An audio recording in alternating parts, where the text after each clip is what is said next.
मैं पूर्णिया के सांसद पप्पू यादव से कहना चाहूंगा कि आपकी हिम्मत कैसे हो गई भगवा वस्त्र पहनकर साधु पुजारी का वेश धरकर संसद भवन के आगे बैठकर सनातन धर्म का अपमान करने का आपका हिम्मत कैसे हो गया? किसने आपको ये अधिकार दिया? आपको तो समझना चाहिए ना कि सनातन धर्म का अपमान करने का, सनातन धर्म पे कॉपीराइट सिर्फ एक ही पार्टी का है, वो है भारतीय जनता पार्टी का। वो चाहे भगवान को अपनी रैली में नचाए, चाहे वो भगवा वस्त्र पहन के लोगों से वोट मांगे, चाहे वो हिंदुओं के नाम पर वोट मांगे, चाहे वो भगवान राम को उंगली पकड़कर चलाए, चाहे उसके राज में चढ़ावा चोरी हो जाए, वो सब कॉपीराइट उसके पास है। उन लोगों ने सब कुछ किया है तो उनका अपमान करने का भी अधिकार उन्हीं लोगों का है। तो आप लोग कैसे अपमान कर सकते हैं? आप अपमान कीजिएगा तो आपके खिलाफ साधु संत आएंगे ही, रोड पर निकलेंगे ही, आपका गला काटने का बात होगा ही, क्योंकि आप हिंदू धर्म से हैं ही नहीं। उन लोगों का कहना है कि जो भारतीय जनता पार्टी के समर्थक है, जो उनके फॉलोवर्स है, जो नरेंद्र मोदी को ही भगवान मानते हैं, जो भाजपा को एक धर्म के रूप में मानते हैं, उन लोगों के पास कॉपीराइट है। वो लोग चाहे जो भी करे, भगवा पहन के जो भी करे, लूटे चाहे कुछ भी करे। आपको तो ये समझना चाहिए ना, क्या जरूरी था आपको चंदा चोरी का मामला को उठाने का संसद भवन में? हैं? क्या जरूरत था वो नाटक वहां पर रचने का? चोरी किया, होने दीजिए। लूट रहा है मंदिर को, लूटने दीजिए। आप खामोश रहिए, चुप रहिए, देखते जाइए। उन लोगों ने तो साफ साफ शब्दों में कह दिया है कि सनातन धर्म या सनातनी वही है जो भारतीय जनता पार्टी का समर्थक है, उनका अंधभक्त है, वही सनातनी है, वही हिंदू है। बाद बाकी जो भारतीय जनता पार्टी से सवाल करता है या उसके खिलाफ बोलता है या आलोचना करता है, वो हिंदू हो ही नहीं सकता, वो देशद्रोही है, वो पाकिस्तानी है, वो यदमुल्ला है। तो वही बात है ना। तो आप कैसे ये चीज सोच लिए कि आपका कॉपीराइट हो जाएगा सनातन धर्म में? ये सब काम मत कीजिए, लूटने दीजिए उन लोगों को। जितना अपमान करना है करने दीजिए। ऊपर से ईश्वर सब कुछ देख रहा है, ईश्वर का आंख बंद नहीं है। वो आज नहीं कल नहीं इन लोगों को उस अपमान का बदला इन लोगों से लेगा और ले भी रहा है। क्या सही हो रहा है देख लीजिए किस स्थिति में ये पार्टी आ गई है। तो इसलिए भगवान के भरोसे छोड़ दीजिए। आज नहीं कल नहीं इस अपराध का उनको जरूर दंड मिलेगा, फल मिलेगा। रावण नहीं बच पाया उतना शक्तिशाली, तो ये लोग तो इंसान है, साधारण सा इंसान है। हम जानते हैं कि आपको तकलीफ होता है, हम लोगों को भी तकलीफ होता है। हम लोगों ने भी बहुत आवाज उठाया। सरकार कहा कि दूध का दूध हो जाएगा, पानी का पानी हो जाएगा, कुछ नहीं हुआ।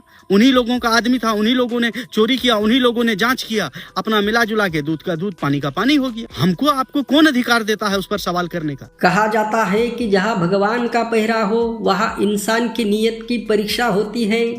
लेकिन सोचिए, अगर एक दिन खबर आए कि रामलला के मंदिर से जुड़े मामले में चोरी या गड़बड़ी की जांच चल रही है, तो सवाल सिर्फ पैसों का नहीं रहता। सवाल बन जाता है, क्या भगवान का घर सुरक्षित है या इंसान की नीयत सबसे बड़ा खतरा बन चुकी है?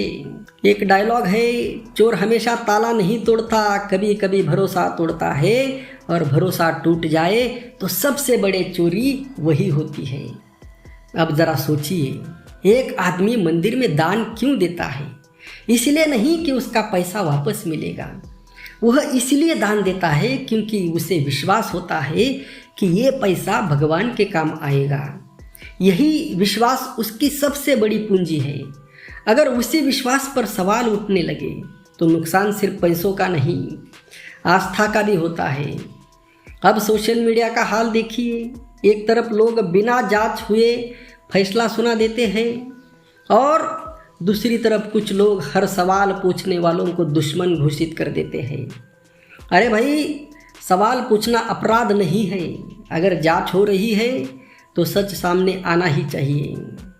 हमारे देश में कुछ लोगों का नियम बड़ा मज़ेदार है।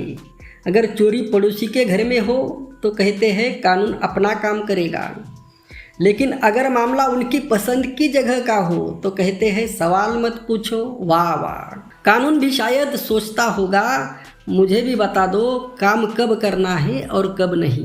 दोस्तों, मंदिर, मस्जिद, गुरुद्वारा या चर्च, इन सब की पवित्रता इंसान के व्यवहार से बनती है।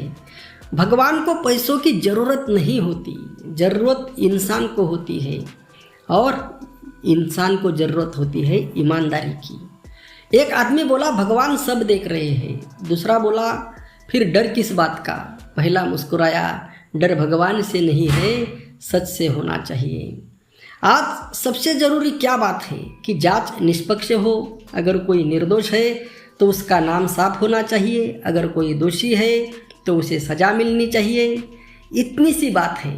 लेकिन सोशल मीडिया पर कुछ लोग ऐसे भी मिल जाएंगे जिन्होंने जांच रिपोर्ट आने से पहले ही पूरी फिल्म बना दी।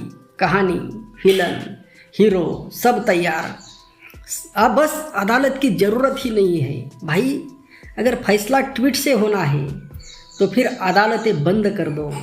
याद रखिए, सच को सबूत चाहिए, झूठ को सिर्फ शोर चाहिए। और आजकल शोर बहुत है, लेकिन सच अभी भी अपनी बारी का इंतज़ार कर रहा है। अगर किसी ने गलत किया है तो उसे बचाना भी गलत है, और अगर किसी पर झूठा आरोप लगाया गया है तो उसे बदनाम करना भी उतना ही गलत है। दोनों बातें याद रखनी होगी। कुछ नेताओं की राजनीति का भी कमाल है। हर घटना में पहले कैमरा ढूंढते हैं, फिर बयान देते हैं, जैसे देश नहीं रियलिटी शो चल रहा हो। जनता सोचती है समस्या कौन हल करेगा, और नेता सोचते हैं इससे वोट कैसे मिलेगा। मंदिर किसी पार्टी की संपत्ति नहीं है, वह करोड़ों लोगों की आस्था का केंद्र है। इसलिए वहाँ पारदर्शिता भी उतनी ही जरूरी है जितनी श्रद्धा। अगर व्यवस्था मजबूत होगी तो अफवाहें कमज़ोर होंगी। अगर जांच तेज होंगी तो राजनीति धीमी हो जाएगी। अगर सच जल्दी आएगा तो समाज को भरोसा भी बना रहेगा। राम का नाम मर्यादा का नाम है, न्याय का नाम है, सत्य का नाम है। अगर हम सच से ही भागने लगे तो फिर राम का नाम लेने का मतलब क्या रह जाएगा। आज ज़रूरत किसी पर आंख बंद करके भरोसा करने की नहीं है, बल्कि सच सामने आने देने की है। क्योंकि आस्था तभी मजबूत होती है जब उसके साथ ईमानदारी भी खड़ी हो। याद रखिए, मंदिर की रक्षा सिर्फ दीवारें नहीं करती, ईमानदार लोग करते हैं। और अगर कभी किसी पवित्र स्थान से जुड़ी कोई गड़बड़ी सामने आए तो सबसे पहले सच सामने आना चाहिए। न किसी को बिना सबूत दोषी ठहराना चाहिए, और न ही सिर्फ किसी को सिर्फ पद या पहचान के कारण बचाना चाहिए।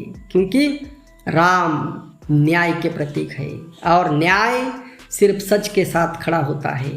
अगर आपको लगता है कि आस्था के साथ पारदर्शिता और जवाबदेही भी उतनी ही जरूरी है तो वीडियो को लाइक करें और अपनी राय कमेंट में लिखें, और चैनल को सब्सक्राइब करना न भूलें। जय श्री राम।